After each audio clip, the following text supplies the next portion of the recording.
Okay, hi again.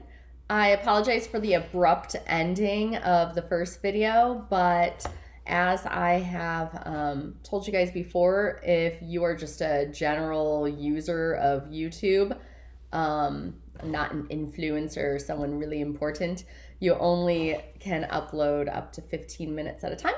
So I had to continue on another video. So, anyways, this is the next part of Monday, April 13th's reading of The Outsiders by S.E. Hinton. We are in the middle of chapter 2. We're going to get to an interesting flashback from Johnny, about Johnny in a minute. So, all right, I hope you guys enjoy. He'd leave you alone if he knew you, I said. And that was true. When Steve's cousin from Kansas came down, Dally was decent to her and watched his swearing. We all did around nice girls who were the cousinly type. I don't know how to explain it. We try to be nice to the girls we see once in a while, like cousins or girls in class, but we still watch a nice girl go by on a street corner and say all kinds of lousy stuff about her. Don't ask me why. I don't know why. Well, Marcia said with finality, I'm glad he doesn't know us. I kind of admire him, Cherry said softly. So only I heard, and then we settled down to watch the movie. Oh, yeah, we found out why they were there without a car. They'd come with their boyfriends, but walked out on them when they found out the boys had brought some booze along. The boys had gotten angry and left. I don't care if they did. Cherry sounded annoyed. It's not my idea of a good time to sit in a drive-in and watch people get drunk. You could tell by the way she said it that her idea of a good time was probably high class and probably expensive. They decided to stay and see the movie anyway. It was one of those beach party movies with no plot and no acting, but a lot of girls in bikinis and some swinging songs, so it was all right.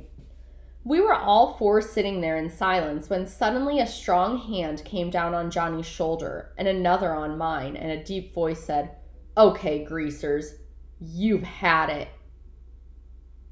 I almost jumped out of my skin. It was like having someone leap out from behind a door and yell boo at you. I looked fearfully over my shoulder, and there was Two-Bit grinning like a chessy cat. Glory, Two-Bit, scare us to death. He was good at voice imitations and had sounded for all the world like a snarling soch. Then I looked at Johnny. His eyes were shut and he was as white as a ghost. His breathing was coming in smothered gasps. Two-Bit knew better than to scare Johnny like that. I guess he'd forgotten. He's kind of scatterbrained. Johnny opened his eyes and said weakly, Hey, Two-Bit. Two-Bit messed up his hair. Sorry, kid, he said. I forgot. He climbed over the chair and plopped down beside Marcia. Who's this, your great aunts? Great-grandmother's twice removed, Cherry said smoothly. I couldn't tell if Two-Bit was drunk or not. It's kind of hard to tell with him. He acts boozed up sometimes even when he's sober. He cocked one eyebrow and the other down. One eyebrow up and the other down, which he always does when something puzzles him or bothers him, or when he feels like saying something smart. Shoot, you're 96 if you're a day. I'm a knight, Marcia said brightly. Two-Bit stared at her admiringly. Brother, you're a sharp one. Where'd you two ever get to be picked up by a couple of greasy hoods like Pony and Johnny? We really picked them up, Marcia said. We're really Arabian slave traders, and we're thinking about shanghaiing them. They're worth 10 camels apiece at least. 5, Two-Bit disagreed. They don't talk Arabian, I don't think. Say something in Arabian, Johnny Cake. Aw, cut it out, Johnny broke in.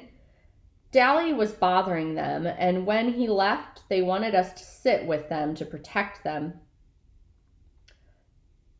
Against wisecracking greasers like you, probably. Two-Bit grinned because Johnny didn't usually get sassy like that. We thought we were doing good if we could get him to talk at all. Incidentally, We don't mind being called greaser by another greaser. It's kind of playful then. Hey, where is old Dally anyways? He went hunting some action. Booze or dames or a fight. I hope he don't get jailed again. He just got out. He'll probably find the fight, Two-Bit stated cheerfully. That's why I came over. Mr. Timothy Shepard and Company are looking for whoever so kindly slashed their car's tires. And since Mr. Curly Shepard spotted Dallas doing it, well, does Dally have a blade? Not that I know of, I said. I think he's got a piece of pipe, but he busted his blade this morning. Good. Tim'll fight fair if Dally don't pull a blade on him. Dally shouldn't have any trouble. Cherry and Marcia were staring at us. You don't believe in playing rough or anything, do you? A fair fight isn't rough, Two-Bit said. Blades are rough. So are chains and heaters and pool sticks and rumbles. Skin fighting isn't rough. It blows off steam better than anything. There's nothing wrong with throwing a few punches. Socias are rough. They gang up on one or two, or they rumble each other with their social clubs. Us greasers usually stick together, but when we do fight among ourselves, it's a fair fight between two, and Dally deserves whatever he gets, 'cause slashed tires ain't no joke when you've got to work to pay for them. He got spotted, too, and that was his fault. Our one rule besides stick together is don't get caught. He might get beat up. He might not. Either way, there's not going to be any blood feud between our outfit and Shepard's. If we needed them tomorrow, they'd show. If Tim beats Dally's head in and then tomorrow asks for help in a rumble, we'll show. Dally was getting kicks. He got caught, he pays up, no sweat. Yeah, boy, Cherry said sarcastically. Real simple. Sure, Marcia said, unconcerned. If he gets killed or something, you just bury him, no sweat. You dig okay, baby. Two-Bit grinned and lit a cigarette. Anyone want a weed? I looked at Two-Bit admiringly. He sure put things into words good. Maybe he was still a junior at 18 and a half, and maybe his sideburns were too long, and maybe he did get boozed up too much, but he sure understood things. Cherry and Marcia shook their heads at his offering of cigarettes, but Johnny and I reached for one. Johnny's color was back and his breathing was regular, but his hand was shaking ever so slightly. A cigarette would steady it. Pony boy, will you come with me to get some popcorn? Cherry asked. I jumped up. Sure, y'all want some? I do, said Marcia. She was finishing the Coke Dally had given her. I realized then that Marcia and Cherry weren't alike.